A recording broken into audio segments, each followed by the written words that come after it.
All right, welcome everybody. We having another amazing motivational Thursday. This one is going to be one for the books. I mean, very different. This guy right here is a creative genius, always thinking outside the box, always going to the next level. I mean, anything he dreams or achieves, it comes to fruition.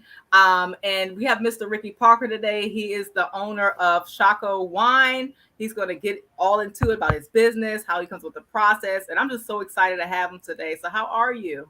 I'm doing well, and I just want to thank you for allowing me to come to your platform, Kat, and just even thank you for your kind words, just even about me, and just really excited to have a conversation with you just about my journey and what's going on with Shockoe Wine. Okay, so let's back up. I've seen you. I swear you used to be a party promoter or something. I swear I've seen you in the Yeah, city yeah, before.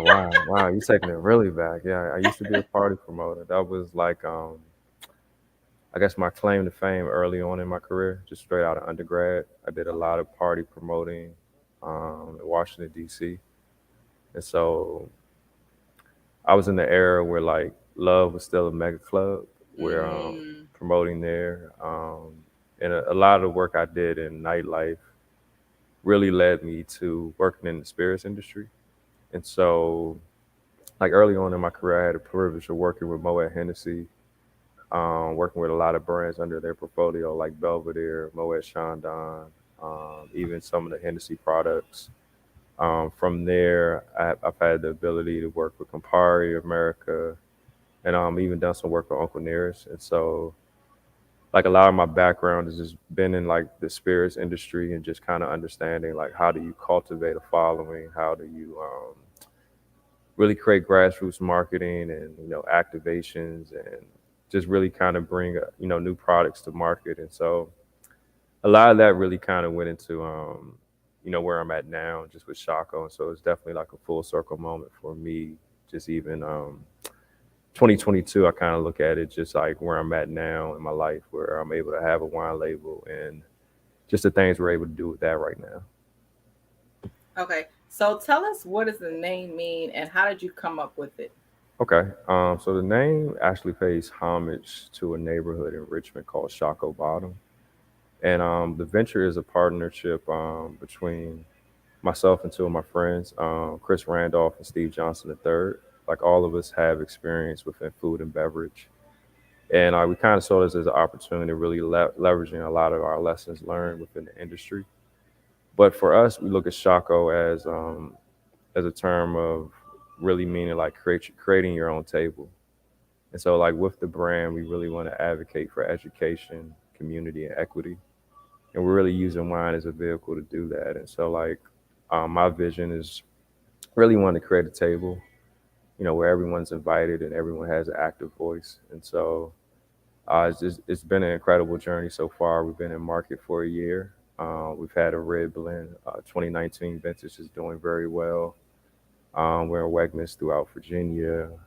We're in the process about to release rosé and Hold sweet. on. I'm gonna need to go back to your party days. I'm gonna need you to rewind that and Yeah, say that with some little bit of umph. That's not a small thing. I did not know that. So you're where?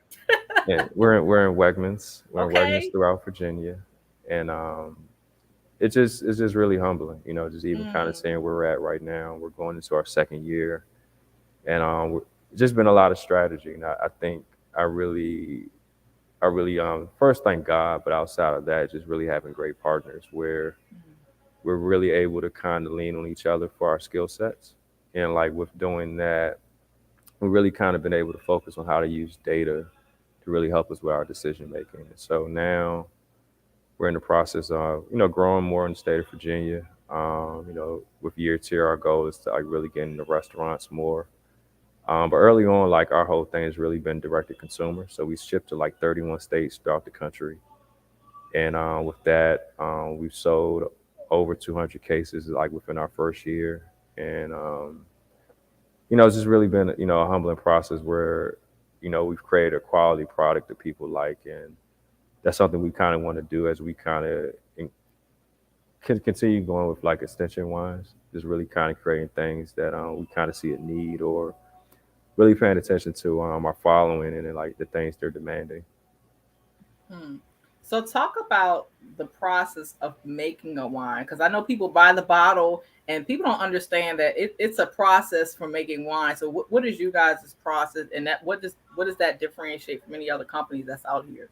So for us, like we kind of cut a lot of the process out with in sorts. So we're in the process right now where just because of capital and like with it, I just kind of even give you some background, just even about when I talk about equity, just even in the space. And so like even in the state of Virginia, there are like over 300 wine labels. Out of 300 wine labels, Shockoe Wine is one of five black-owned wine labels, and so that's less than 2%. And so with that, out of the five wine labels, there are only two of them that actually have physical like vineyards or wineries. That's a location you can come to. And so like the biggest thing becomes a hurdle is like actually having land or property really to grow grapes. And so for our process, a big strategy we're using now is sourcing grapes. And so through the sourcing process, we're really in the process of really finding like the best grapes and really going through the process of doing a custom crush. And so we're doing custom crush is really when you partner with another producer to really kind of make the wine to your liking. And so in it with our the Red Blend 2019 vintage, we were very hands on with that.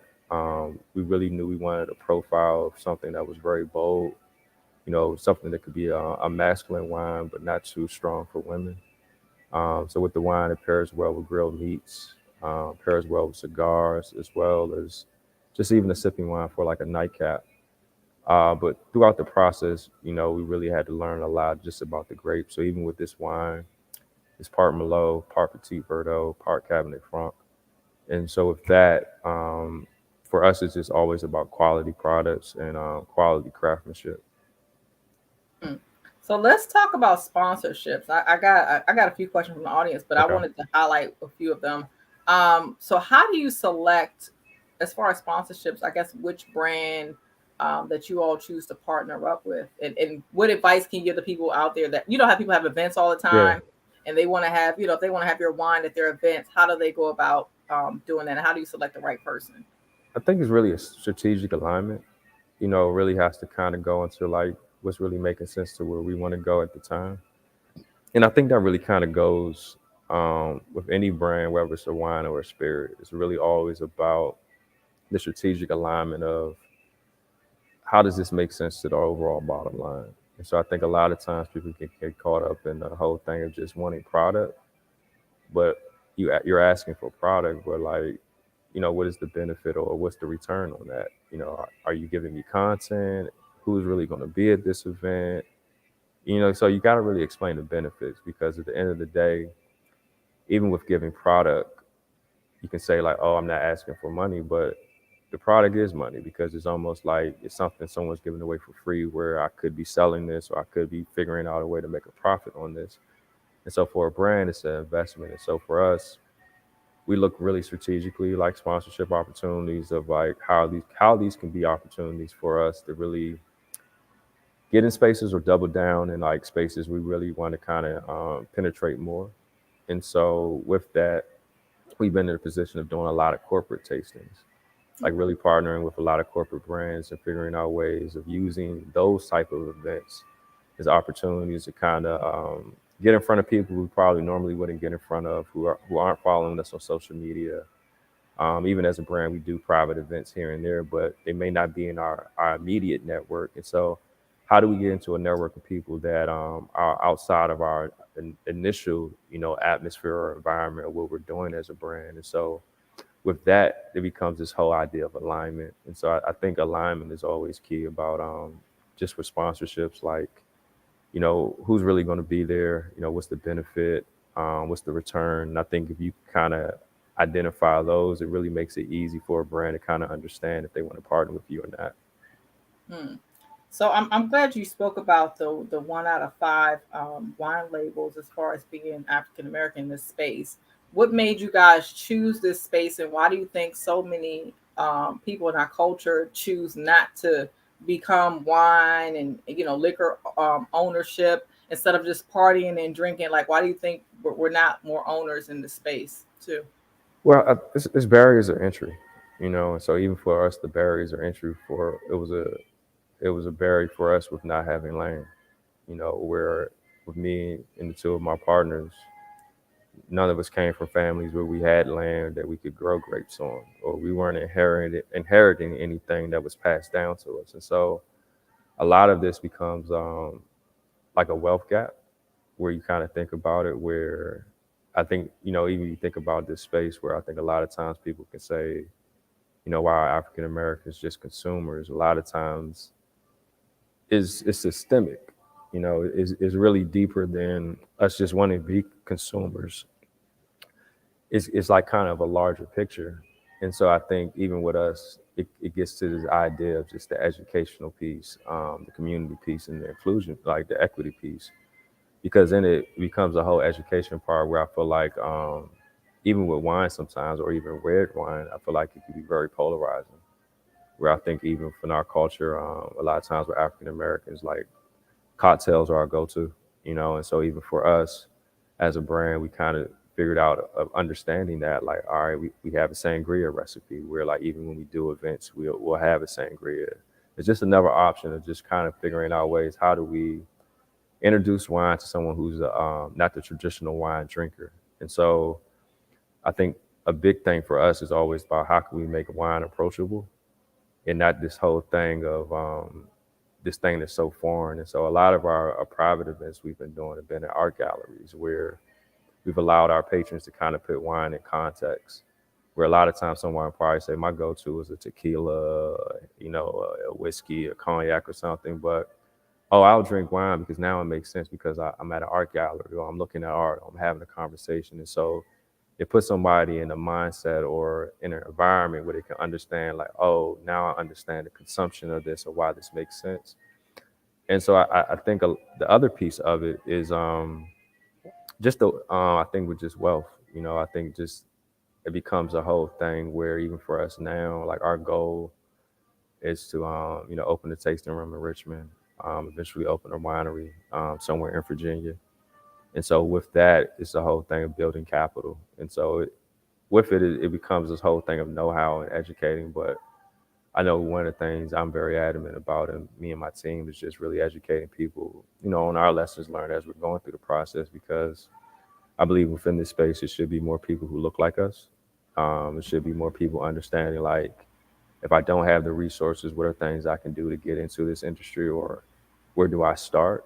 And so even for me, it was just a lot of research, just understanding that Virginia was like a premier wine territory in the United States. A lot of times we think of wine, we only think of California, we think of Napa Valley, but even in the 1800s, early on, like Thomas Jefferson, was like a big advocate for wine, or like him and like a lot of early on presidents were trying to figure out how to make Virginia a premier wine territory. Or even another thing, just even doing research, knowing that the first black winery was actually established in Virginia in the late 1890s. And so just kind of knowing the history of like the territory or the place, it kind of gives us more context of just like what we're doing, and where it's not foreign, but it's something where it's like us really continuing a legacy of something that's been happening here that like we really want to amplify more.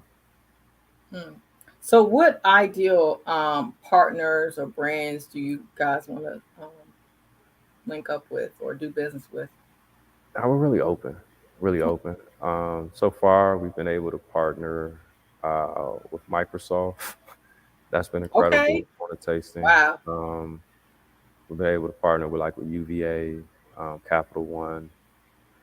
So we've been in a great place. I've been able to partner, with But some great. how does that, not to cut you off, so how does No, no that problem. work? Like, I know a lot of like small business, they're having issues as far as getting to these big corporations. So, how do you get to them?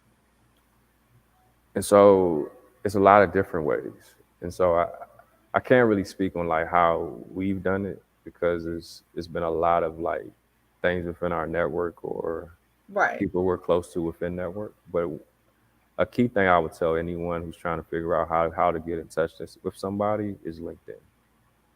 Like LinkedIn is a huge tool. I think a lot of times we can focus so much on Instagram, And Instagram is great.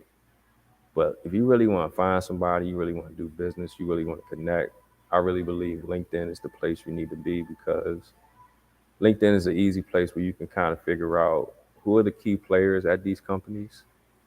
And then you can kind of really figure out from there, it's like, all right, how do I get in touch with them? And so even some more game, or just like a gem I could share, like whoever you're trying to get in contact with, say you're trying to get in contact with somebody at the brand, you find out like, all right, such and such works in this position and I need to figure out how to contact them. Like you need to figure out what their email is. And so a lot of times you could do this where figure out whatever the domain is for the email, and let's figure out a bunch of combinations. Maybe it's the first letter of their name and their last name. Maybe it's their first name, period, last name, then the domain.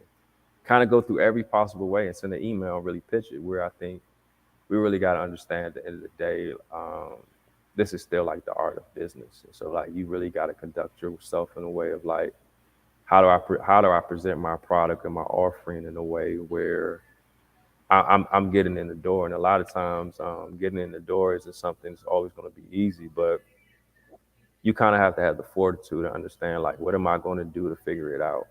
And so I think now more than ever, the tools are out here. We have the resources, and I think another key piece of it is always network. You never know who you may meet and who they may know, or who they may be connected to. And so I think that's something I started to learn early on in my career, where you never know who you're meeting, and like you know who they are, who they connected to, or who they may grow to become, overnight.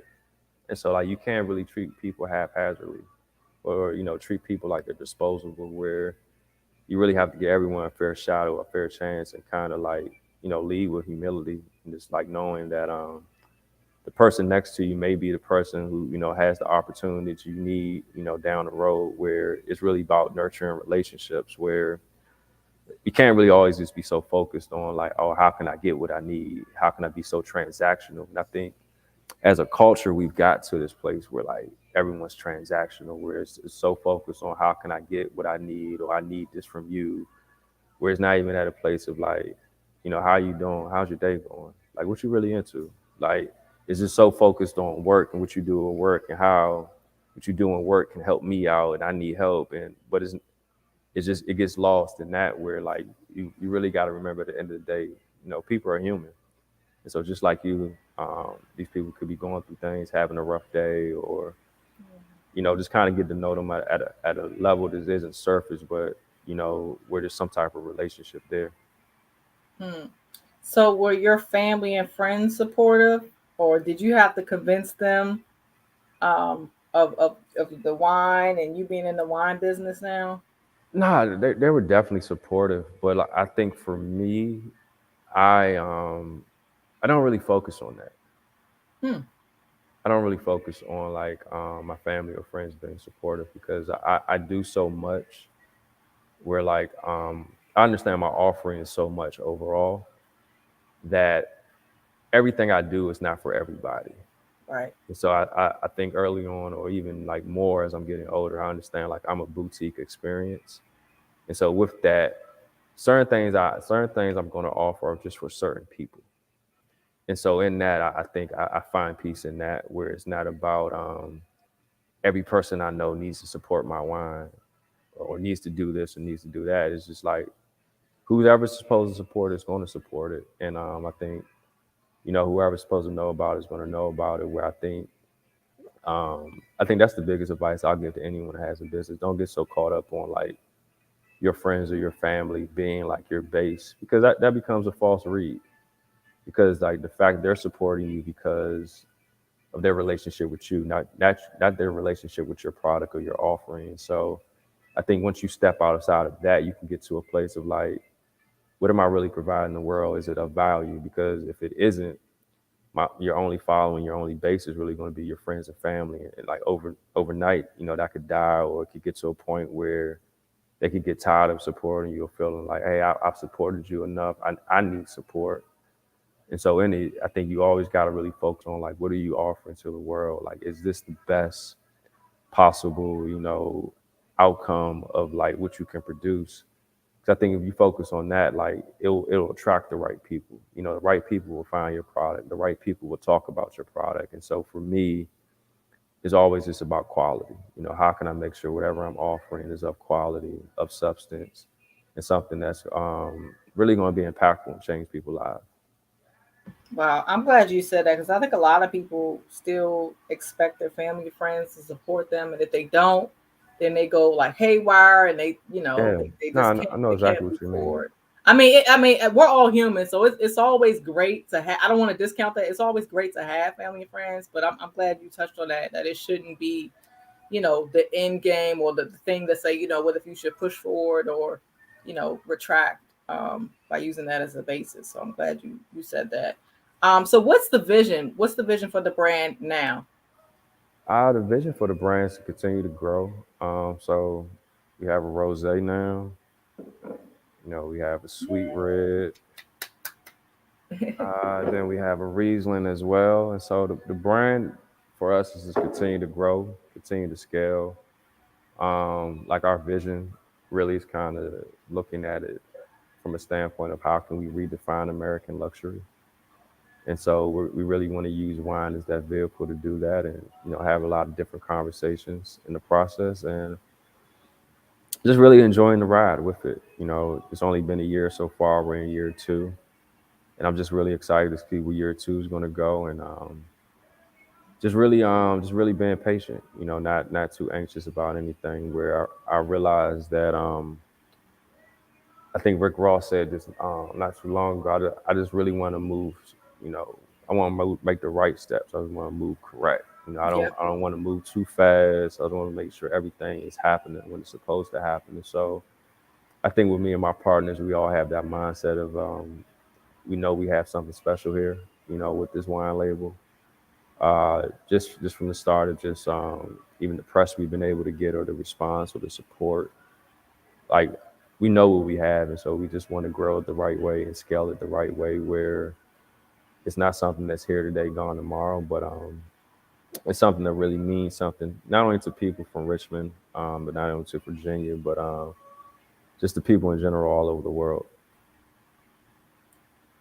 Okay. Okay. So what's people's favorite I guess wine? Is it the rosé? Is it the red? Like which Well, what's the favorite?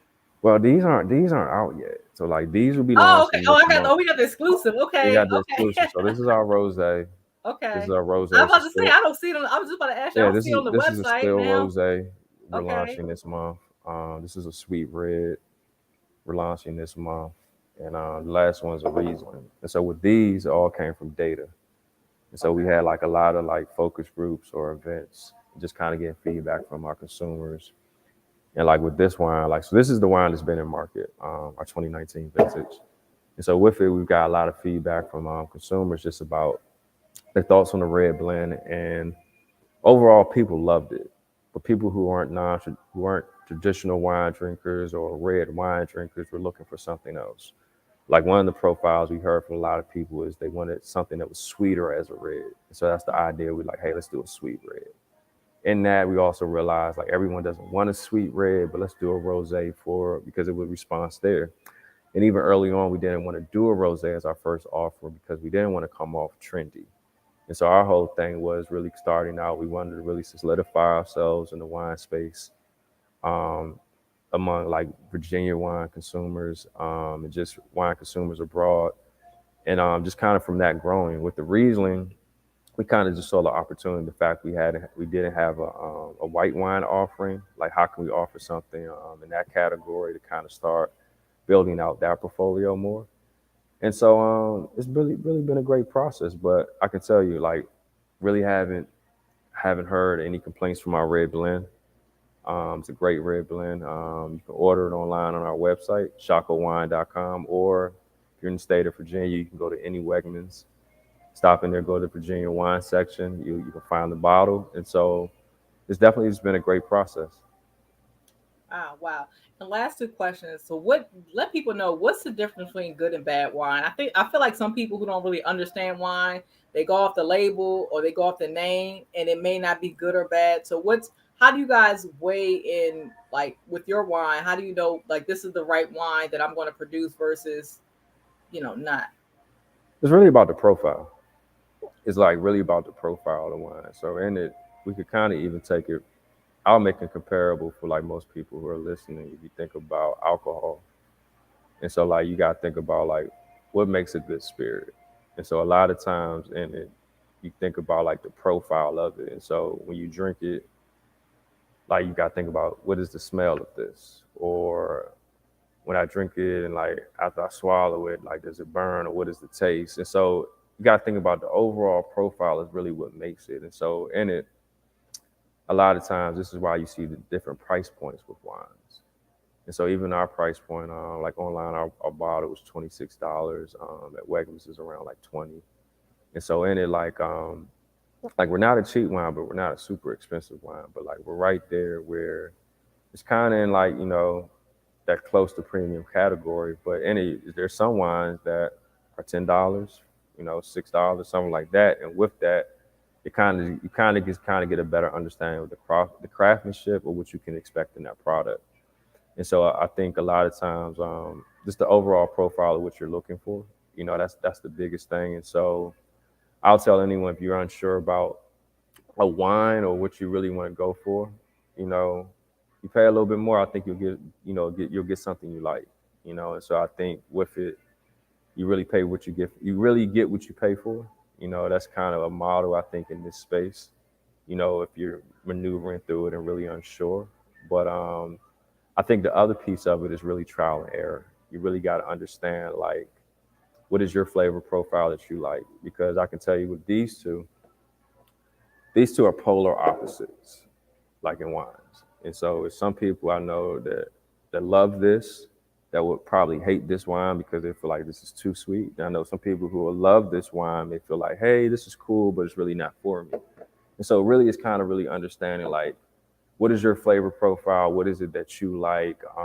What is it that you're looking for in like consuming a wine? Because I think that's the other thing we really want to do with Shockoe is just kind of really create this whole idea of community in wine where everyone has different profiles. Everyone likes different things. And with that, how can we be responsive to the consumer who feels like they're not heard, who feels like, they have an opinion, they have a voice, but there's not a brand that's really out here kind of figuring out how can they provide the offerings of what they want. Okay, and then since we're wrapping up, talk about the importance of how Shako plans to be involved the wine with the community. Like, how do you guys plan to get it out into the community and make a difference too with the wine? I'm glad you asked that. I'm so glad you asked that. So Mm-hmm. last September, we partnered with Kappa Alpha Psi Fraternity Incorporated in Richmond, and we did a jazz fundraiser. We raised $10,000, and we were able to donate that to Richmond high school students for college scholarships. And Wow. so for us, we really want to use like wine as a vehicle to kind of really have a social impact.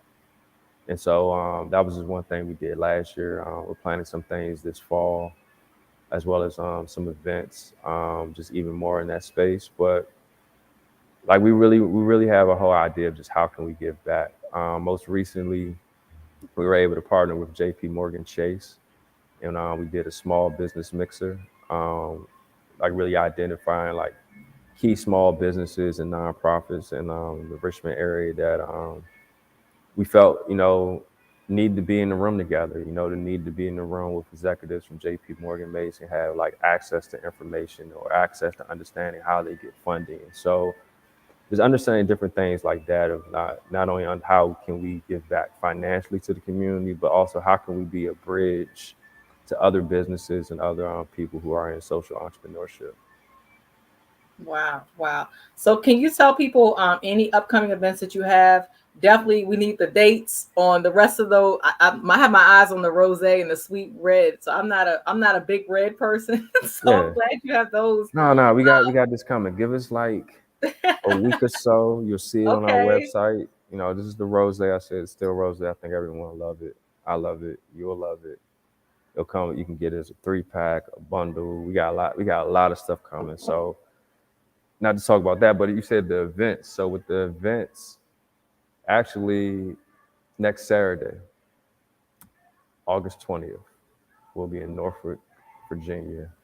We're doing a sangria social at this venue called Get Well Soon.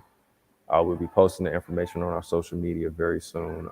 It's going to be a really dope event, limited capacity. So it's something I'm not even supposed to be talking about, but I'm letting people know first, even before we start promoting it. In September, we're going to be doing our 1 year anniversary. It's going to be a really amazing event. It's going to take place in Richmond. And then going into the fall, we're going to be doing some more things around art, just in the DC market. So definitely stay tuned. I think like the best way to kind of stay in tune for our events is follow us on Instagram at Shockoe Wine. So this is how you spell Shockoe Wine, just if you're wondering. So follow us on Instagram, follow us on Facebook. Even check out the website, go to shockoewine.com, just read about our story and the things we're doing. And I'm just looking forward to connecting with more people. Awesome, awesome.